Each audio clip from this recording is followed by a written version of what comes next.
অনেকদিন হইলো ব্যাটারিটা চেক করি নাই। ব্যাটারি একটু চেক করি যে ব্যাটারিতে পানি লাগবো কিনা দেখি।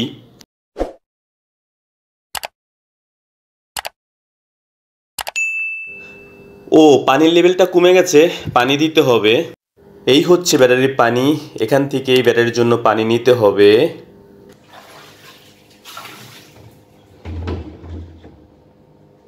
ব্যাস,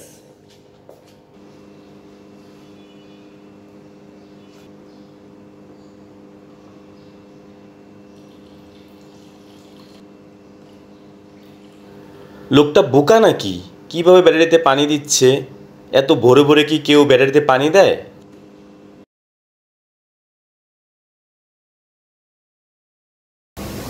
আসলে সে মনে হয় জানে না ব্যাটারিতে কিভাবে পানি দেয়।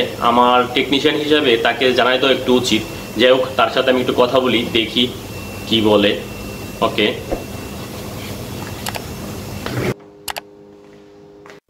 এক্সকিউজ মি ভাইয়া, আমি কি আপনার সাথে একটু কথা বলতে পারি? হ্যাঁ হ্যাঁ, অবশ্যই, বলবেন না কেন, বলেন। আপনি এভাবে ভরে ভরে পানি দিচ্ছেন কেন? তাহলে কিভাবে দিব? আপনি জানেন না ব্যাটারিতে কিভাবে পানি দেয়? আপনি জানেন না? আমি আসলে এই লাইনে নতুন আসছি তো, আমার এই জেনারেটর আর এই ব্যাটারির পানির দায়িত্ব হচ্ছে আমার। আমি আসলে অত জানি না। আমি জানি যে ব্যাটারির পানি কমে গেলে আবার পুনরায় পানি দিতে হয়, সেটা কি পরিমাণ দিতে হয় আমি জানি যে ভরে ভরেই দেওয়া লাগে। আমি আসলে জানতাম না কী লেভেলে দেওয়া লাগে, কতটুক দেওয়া লাগে, সেজন্যেই হয়তো আমি কনফিউজ ছিলাম দেওয়ার মাঝে। যাই হোক, আমি আসলে এই লাইনে নতুন তো, সেজন্যেই অতটা বুঝতে পারছি। আচ্ছা আচ্ছা, ব্যাটারি ক্যাপটা খুলেন, আমি একটা জিনিস দেখাচ্ছি, আপনাকে বোঝাচ্ছি। জি, আমি ব্যাটারি ক্যাপটা খুলে দিচ্ছি।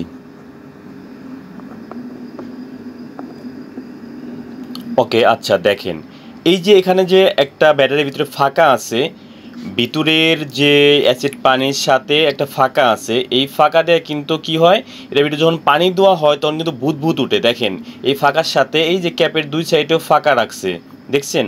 এখানে ফাঁকা, এই সাইডেও ফাঁকা, আর এই ফাঁকাটাই কিন্তু এই যে এখান দিয়ে বাহিরে বাতাস বের হয়, যে বুদবুদ একটা গ্যাস সৃষ্টি হয় যখন চার্জ হয় ব্যাটারি, তখন এই ফাঁকাটাই কিন্তু এটা বের হয়। আর আপনি যখন ভরে দিবেন পানি, তখন লাগানোর পরে দেখেন এইভাবে লাগাইলে আপনার কিন্তু প্রেশারে, হাওয়ার প্রেশারে আপনার পানি সহ, এসিড পানি সহ বেরোয় আসবে, জায়গা নোংরা হবে এবং কি আপনার ব্যাটারিরও দুর্বল হয়ে যাবে। তার মানে ওই যে ফাঁকাটা, এই ফাঁকাটা কিন্তু ফিল আপ করা যাবে না পানি দিয়ে। ফাঁকাটা যেন হবে, ক্যাপ লাগাইলেও যেন এই ফাঁকার সাথে ওই ফাঁকার সংযোগ থাকে, যাতে ওই ফাঁকা দিয়ে যে গ্যাসটা হবে সেই গ্যাসটা যেন সম্পূর্ণ বাইরে চলে আসে। ওকে, কোনোভাবেই এই ফাঁকাটা একদম ফুল ভরা যাবে না, এই লেভেল অনুযায়ী কিন্তু পানি দিতে হবে, নাহলে কিন্তু আপনার অ্যাসিড পানি বের হয়ে ব্যাটারির ক্ষতি হয়ে যাবে, জায়গাও নোংরা হবে এবং কি অনেক ঝামেলা হবে, ব্যাটারি কিন্তু তাড়াতাড়ি নষ্ট হয়ে যাবে। অতএব দেখেন, এই যেখানে লেভেল আছে, দেখেন ব্যাটারি লেভেল দিয়ে দিচ্ছে ম্যাক্সিমাম লেভেল। এই লেভেল অনুপাতে কিন্তু আমাদের পানির রেঞ্জটা রাখতে হবে। আবার এমন কম দেওয়া যাবে না যে প্লেট বের হয়ে নষ্ট হয়ে যাচ্ছে, আবার বেশিও দেওয়া যাবে না যেন অতিরিক্ত হয়ে যাচ্ছে। ওকে, দেখেন ম্যাক্সিমাম লেভেল আছে, ব্যাটারিতে ম্যাক্সিমাম লেভেল আছে, দেখছেন? এই লেভেল অনুপাতে আমাদের ব্যাটারিতে পানি দিতে হবে। আপনি যে ভরে ভরে পানি দিচ্ছেন, তাতে কি হচ্ছে, ব্যাটারির দিকে কিন্তু যখন চার্জ হয়, ব্যাটারি যখন চার্জ করা হবে, তখন কিন্তু এর ভিতরে একটা বুদবুদ সৃষ্টি হয়, মানে হাওয়া সৃষ্টি হয়। সেই হাওয়াটা কিন্তু এই ক্যাপের ভিতরে ফাঁকা আছে, ক্যাপের ভিতরে কিন্তু ফাঁকা আছে, সেই ফাঁকা দিয়ে কিন্তু হাওয়াটা বের হয়ে যায়। আর যখন আপনি ভরে পানি দিবেন, তখন কিন্তু ওটা হাওয়ার সাথে অ্যাসিড, মানে যাবতীয় যা আছে সব বের হয়ে যাবে। এভাবে কিন্তু ব্যাটারির অনেক ক্ষতি হয়ে যাবে, আস্তে আস্তে ব্যাটারি দুর্বল হয়ে যাবে। আর এক সময় কিন্তু ব্যাটারি আগের মতো ব্যাকআপ দিবে না। এখন যেমন ব্যাকআপ দিচ্ছে, আগে কিন্তু এরকম হলে আর আগের মতো ব্যাকআপ দিবে না। আপনি কি করছেন, একদম ভরে ভরে দিচ্ছেন, পানি দিয়ে লাগাই দিচ্ছেন, কিন্তু বুদবুদ যখন হাওয়া সৃষ্টি হবে, তখন ও পানি মানে অ্যাসিড সহ বের হয়ে যাবে। বের হয়ে জায়গাটাও নোংরা হয়ে যাবে, ব্যাটারির উপরের অংশ পানি বেরোতেই থাকবে, বেরোতে থাকবে, মুছবেন আবার বেরোবে, এবং কি এতে কিন্তু ব্যাটারি অনেক ক্ষতি হয়ে যাবে, অ্যাসিড সহ বেরিয়ে যাচ্ছে। এবং কন্টিনিউ হতে হতে এক সময় কিন্তু ব্যাটারি কিন্তু এখনকার মতো আর ব্যাকআপ দিবে না, আস্তে আস্তে ব্যাটারি নষ্ট হয়ে যাবে। তাহলে ব্যাটারি পানি দিতে হবে কিভাবে? আমাদের পানি দিতে হবে, এর অতিরিক্ত দিলেও ঝামেলা। আবার যদি এই লেভেল থেকে কমে যায়, প্লেট বের হয়ে যায়, প্লেট শুকনায় পড়ে, তাহলেও কিন্তু আপনার ব্যাটারির ঝামেলা, মানে ভালোভাবে কাজ করবে না, ব্যাটারি প্লেট নষ্ট হয়ে যাবে, ব্যাটারি কাজ করবে না। তার মানে আমাদের পানিটা কিন্তু ম্যাক্সিমাম রাখতে হবে। যে আমরা যখন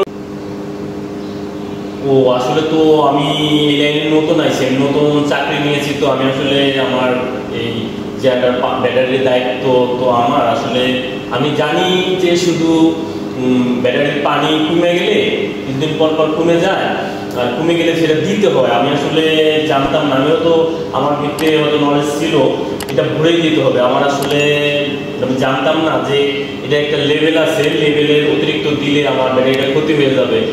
আমি আসলে জানতাম না, আমি আসলে এই লাইনে নতুন আসছি তো।